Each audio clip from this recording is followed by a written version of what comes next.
Hi guys, the results are in. Let's find out what community build Father's Day card we'll be making this week.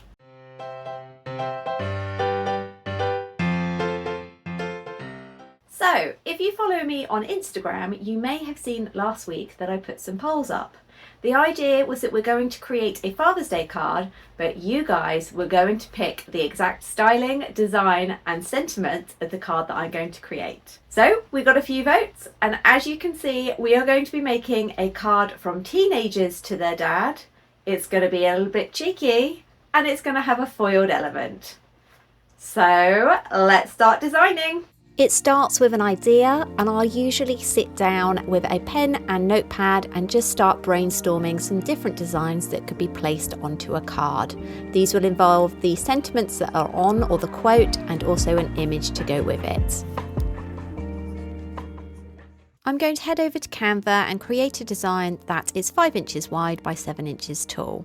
I've had an idea of the design that I want for my card, and it is a bit of a cheeky one, and it's going to have "Congrats on surviving my terrible attitude, you're practically a saint."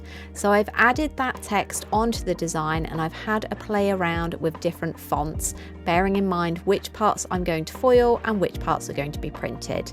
I then have this awesome mock saint image here, and it's a stereotypical dad, and he's holding the TV guide and a remote.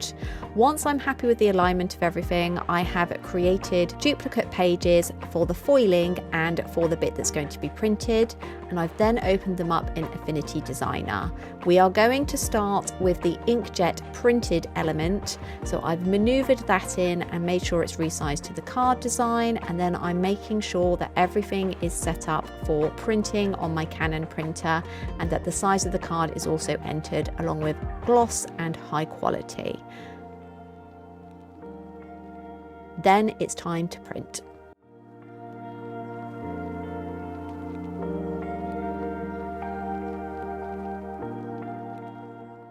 So we finished printing on the inkjet portion, and you can see here the colours are fantastic as always, and we have got this bit at the top that is going to be left plain, and now we need to do the laser printing. So it's really important that you make note of, when you're inserting any type of card into your laser printer, exactly which way up it goes to ensure that you're going to get the laser print on the correct side.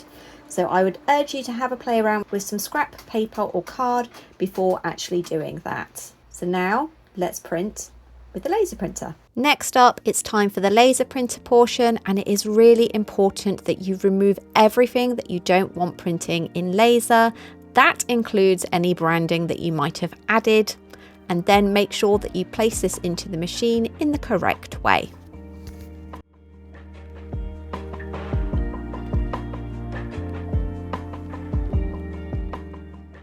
Okay, so we now have the laser portion printed as well. We are going to foil the terrible attitude and you're practically a saint. I think I'm going to go for a red foil for terrible attitude and probably a gold for you're practically a saint. I'm not sure whether or not I'm going to go for the whole you're practically a saint in foil or just the word saint. Probably the whole sentence, as in my opinion, more is more when it comes to foil. So let's get that done. So as always for foiling, I'm going to be using my Patsy May Foil It machine. So we're going to turn it on and leave it to preheat for 15 minutes. So for this gloss card from Paper Cuts, I usually set the machine to 165. And then it's really important that you leave it for the full 15 minutes to heat up. So I'm going to leave that, and then we'll come back in a moment. So the Foil It machine is ready, and we are going to start adding our foil. So I have obviously my clean makeup brush here. We're just going to make sure that there is nothing whatsoever on both the foil and the card itself. So now that I've brushed that off, we are going to trim down this gold here. So we only need a thin sliver at the bottom using some super sharp needles, and again making sure that there is no lint or anything on there either, and we're just going to carefully apply that over the top. And then for the red, luckily it fits just about that way, so it's always better to go a little bit bigger than too small. And again, I'm just going to make sure that there is no lint or anything on there. Add that on to my card, making sure that everything is covered. And then obviously we need to cover this over so that nothing shifts and that nothing gets stuck in the Foil It machine. So for that I am just going to use a plain piece of A4 paper, fold it in half, and then very carefully maneuver this into position, making sure that there's not too much static because otherwise that can drag it up. And now we are going to carefully feed it into the Foil It machine. Okay, starting with the creased side first. And we're going to leave that to completely cool down before we peel. Okay, that's had a couple of minutes, so we are now going to very carefully take the folded piece of paper off, and it is now time to check our foiling. So grab a corner and peel it off. Now I can already tell by how beautifully clean that has been left that this is a perfect transfer, at least at the bottom. Now let's just check the top. And again, absolutely perfect. I'll give you a close-up here. Now just look at how perfect the foil transfers onto the Paper Cuts gloss cardstock. Now admittedly, I have mentioned before, this is technically made for inkjet printers. However, I use it all the time in my laser printers with absolutely no problem.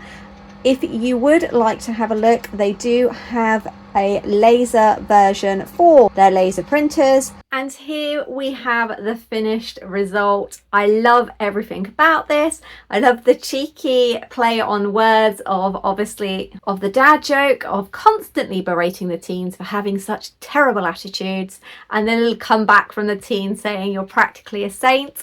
I don't know if you could see when I was designing it, held in this dad's hand is the TV guide and of course the remote. Canva is fantastic for elements. It's also got a couple of AI tools in it as well, so you're able to mock something up quickly like this. Now I have shown you all before how amazing the Paper Cuts card blanks are for foiling. This is just perfect, and it combines my two favourite things, the printed element of the inkjet and the foiled element from the Patsy May Foil It machine. This would not be possible without the great quality cardstock from Paper Cuts. Believe me, I have spent hundreds and hundreds of pounds and countless days of my life, if you add up all those hours, trying to recreate this with other brands, and I haven't even been able to come close. This is fantastic because these are already made into card blanks. Now, if you are going to be selling these rather than gifting, Paper Cuts has you covered. Not only do they have the card blanks, but they have the matching sized envelopes in a range of different colours. And to keep your cards nice and safe during transit, they also have matching cello bags for all of their different size cards. I'll drop the links for everything that I've used in the description box down below. I really hope that you have enjoyed today's community make. It was lots of fun, and I really enjoyed having the messages from all of you after you'd voted and brainstorming on some ideas to try and bring all of your votes to life. Let me know if you are going to try out your very own version of a inkjet and foiled design with the Paper Cuts card blanks. I'd love to see them. You can tag me on Instagram at @ChiviChiDesigns, or even just pop me a message. I always respond to my wonderful followers. If you have any comments or questions, drop them in the box down below and I'm sure to get back to you. Thank you so much for joining, and as always, thank you to Paper Cuts for being the sponsor of this channel. I will see you all next time. Happy crafting!